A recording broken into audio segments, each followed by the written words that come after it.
El agua, de donde la vida procede, no es solamente lo que nos sustenta. Es también vehículo de lo sagrado. Al agua confiaron sus ruegos los antiguos íberos. Al agua se refieren los cuentos populares que narran curaciones maravillosas. En el agua se recrea el mito. Y en nuestros tiempos, ¿no es cierto que para nosotros todo es profano?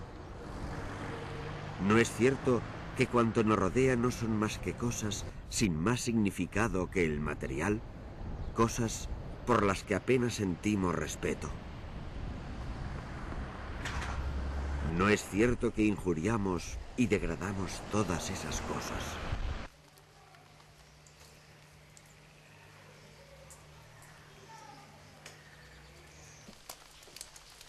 Aún no se ha cerrado ese ciclo, y aún entre nosotros, como lo fue en la historia, como lo fue en el mito, como lo fue en el cuento popular, en algunos rincones apartados, el agua es vehículo de lo sagrado.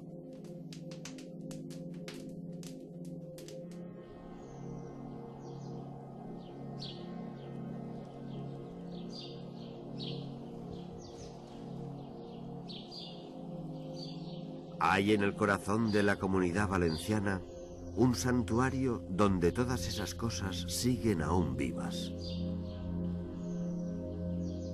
El santuario de la Cueva Santa está situado en el término municipal de Altura, en el Alto Palancia. El lugar se encuentra en la cúspide de la montaña llamada La Redonda, a 822 metros de altura. A finales del siglo XIX, el obispo Francisco de Asís Aguilar, de la diócesis de Segorbe, escribió: «La Cueva Santa fue para este país lo que ahora es Lourdes para Europa. Lugar escogido por Dios para hacer esplendente manifestación de su poder y sus larguezas». La historia del santuario gira, como en muchos otros casos, en torno a un hallazgo milagroso. Un hallazgo relacionado con dos pastores. Los pastores son quizá los mejores conocedores de las montañas valencianas. En aquellos terrenos donde no se puede cultivar, triscan los rebaños de ovejas y cabras, manteniendo un oficio que prácticamente no ha cambiado desde que en el albor del Neolítico se descubrió la domesticación.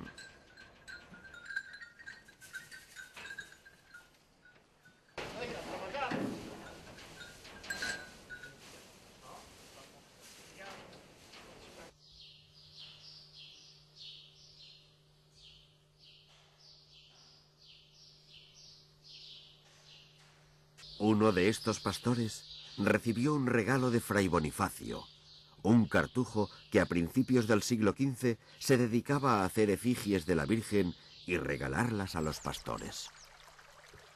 Según cuenta la leyenda, el pastor guardó la efigie en el interior de la cueva, entonces llamada del Latonero. Pasaron 100 años. Entretanto, los pastores continuaron siendo los únicos que conocían auténticamente el monte. Los únicos que vivían en plena naturaleza. Los únicos que ocasionalmente debían internarse en los abrigos y las cuevas en busca de alguna pieza de ganado descarriada. Uno de ellos entró en la cueva del Latonero y encontró la efigie de la Virgen.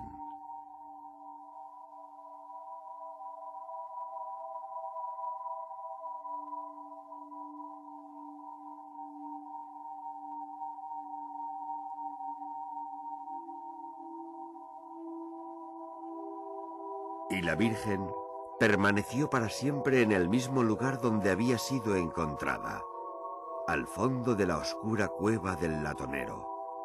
Una cueva que se transformó en lugar de culto y que desde entonces es uno de los grandes centros de espiritualidad de la Comunidad Valenciana. Antes de 1574 ya se edificó una pequeña capilla. Los jurados de altura edificaron otra más alta en 1580.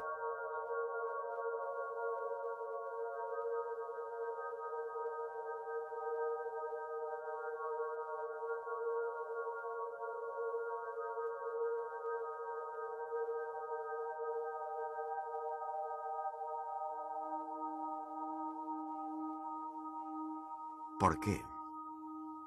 ¿Cómo es que una cueva de pastores, un simple agujero en el suelo, sufrió semejante transformación? ¿Qué tenía de especial aquella imagen de escayola? Una imagen como tantas otras de las que salieron de las manos del monje Cartujo.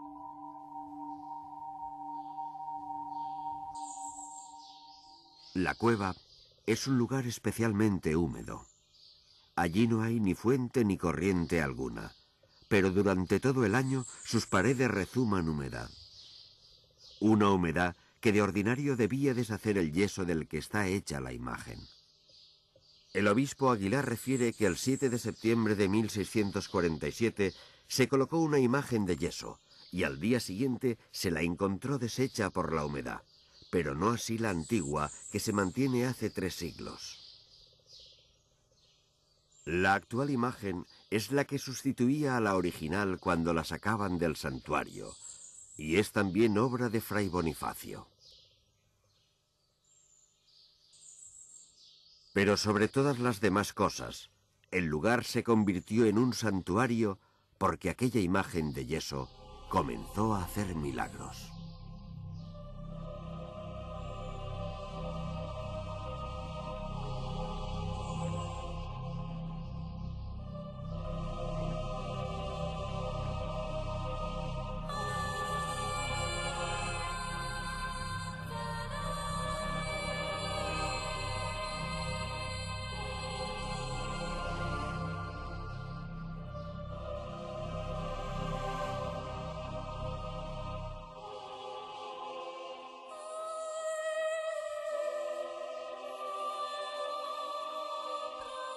Milagros que son atestiguados en estos exvotos dejados por personas que se beneficiaron de ellos.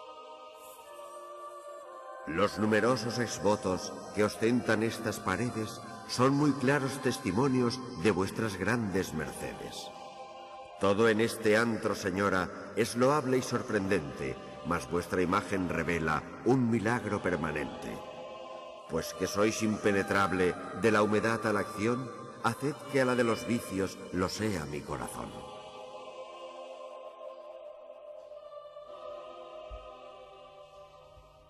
Entre 1571 y 1576, la Virgen obró muchos prodigios bajo el obispo Francisco de Soto y Salazar.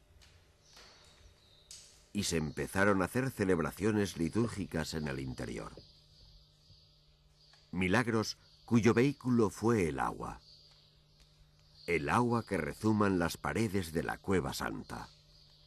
Milagros como el relatado por el médico Francisco Serra Pastor, quien describe el proceso de curación instantánea de un joven que padecía una hernia dolorosa.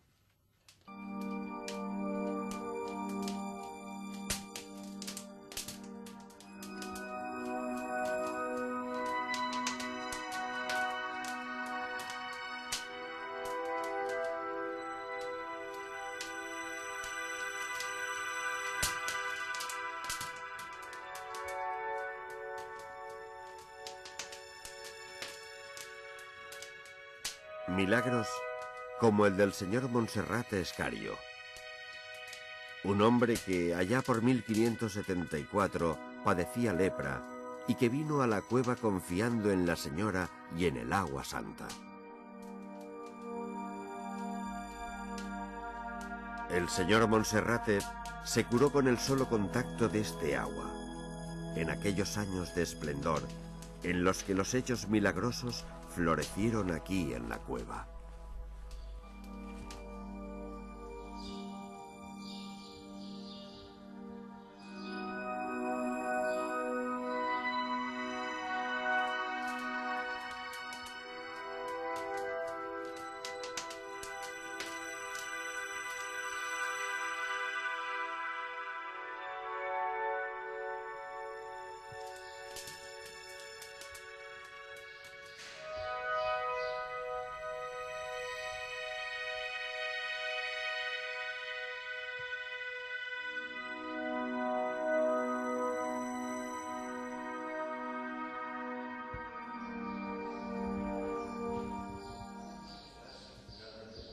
La devoción por la Virgen, su santuario y sus milagros está perfectamente viva, como lo demuestran las 500.000 visitas que el santuario recibe al año.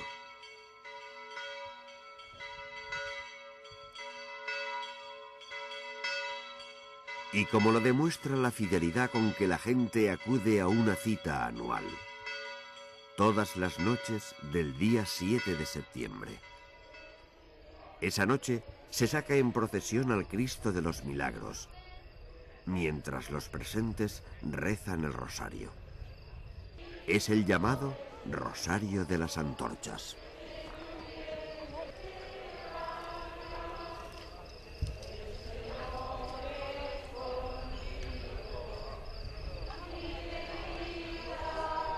María, Madre de Dios, ruega por nosotros pecadores.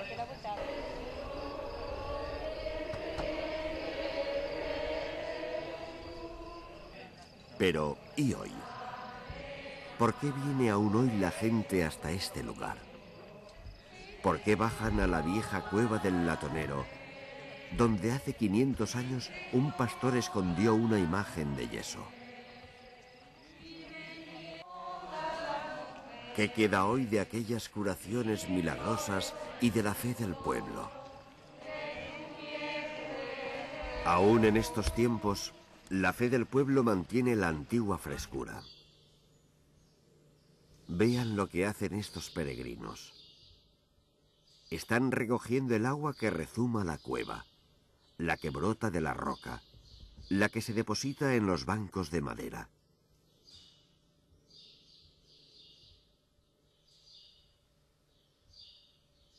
Aún confían. Aún creen que este agua les garantiza la salud. La fe de estos hombres está intacta.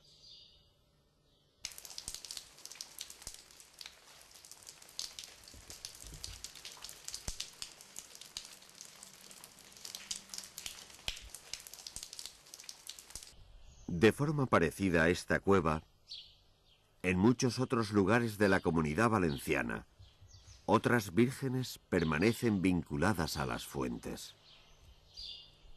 Así sucede aquí, en el santuario de la Virgen de la Bellá, situado en Catí, en el Maestrazgo.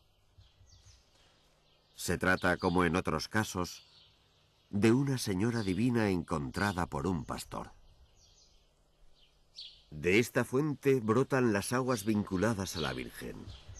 Las virtudes y la abundancia de este agua han convertido el lugar no solo en un destino de peregrinación, sino también en una planta de embotellado industrial.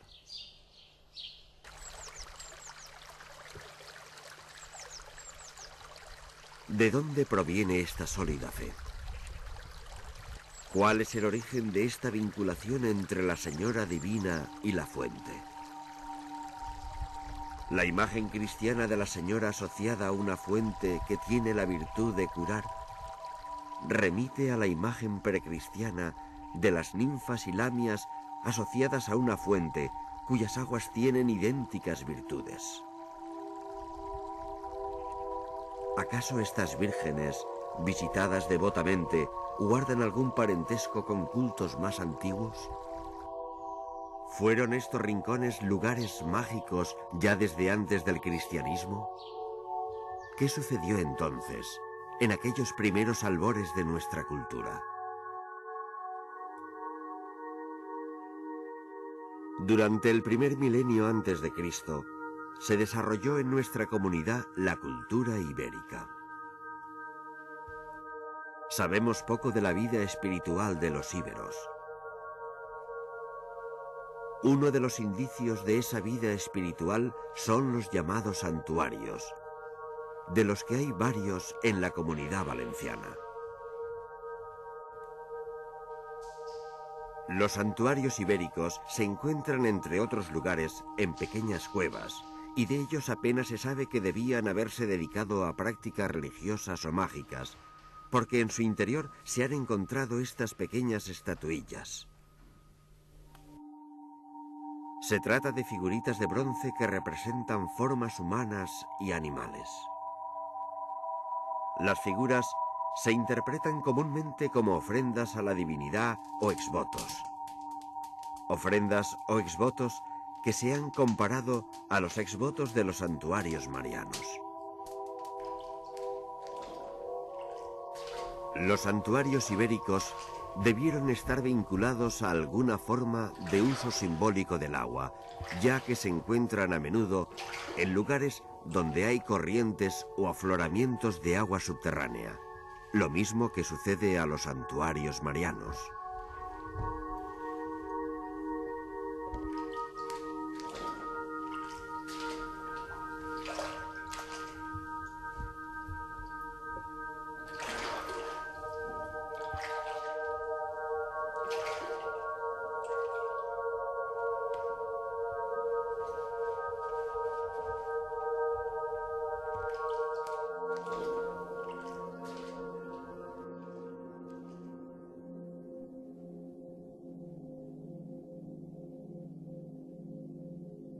Los ritos con el agua han ocupado un lugar importante en las culturas primitivas del Mediterráneo.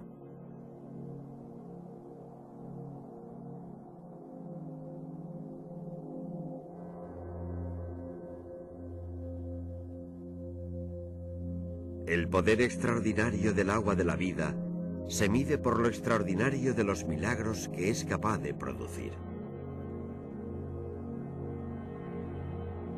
¿Es posible devolver la vida a un cuerpo muerto? ¿Es posible revivir al héroe asesinado y descuartizado?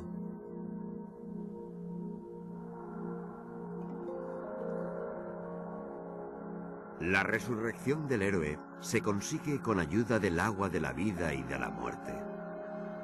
Se trata de dos compuestos mágicos muy especiales. Uno de ellos es capaz de pegar los miembros del cuerpo descuartizado. El otro les devuelve la vida. Enseguida juntó los pedazos, los humedeció con el agua de la muerte y los pedazos se unieron entre sí. Roció el cuerpo con el agua de la vida y el soldado resucitó. Entonces, los efectos del agua son milagrosos. Los ciegos que se humedecen los ojos con ella, al instante recobran la vista. Los tullidos que se bañan en este agua ven cómo les vuelven a crecer las piernas.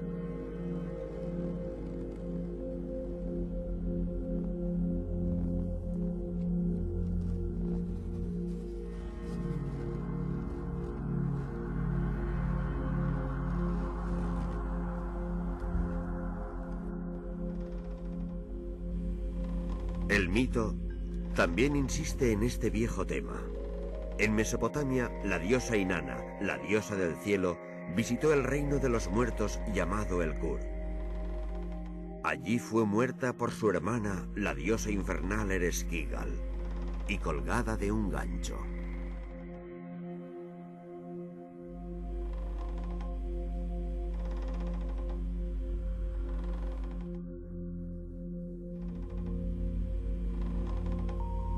Para volverla a la vida, fue preciso asperjarla con el agua de la vida.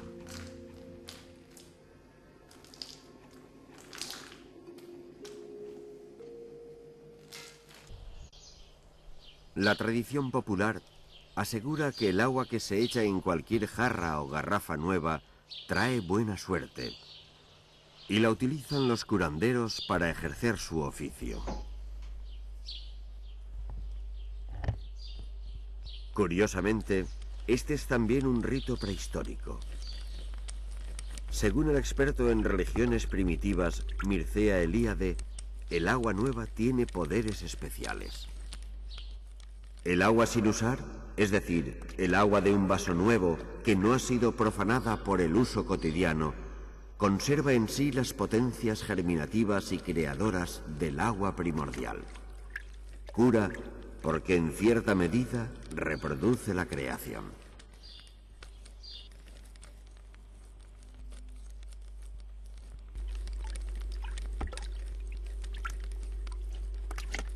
Costumbres campesinas, milagros cristianos, rituales de curanderos, mitos mediterráneos, cuentos populares.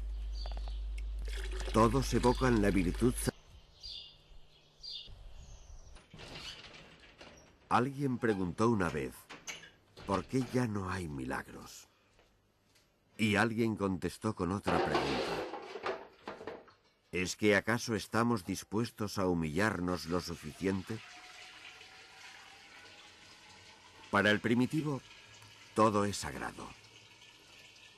Para nosotros, todo es profano.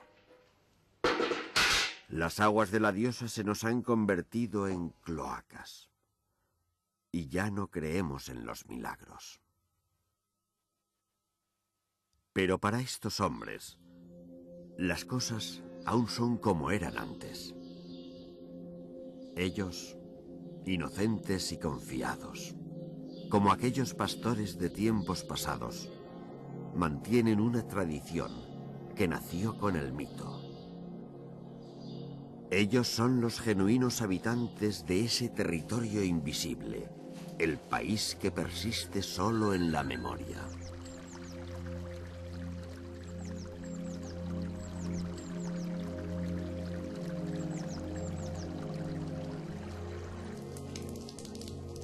Para ellos seguirá brotando el agua divina.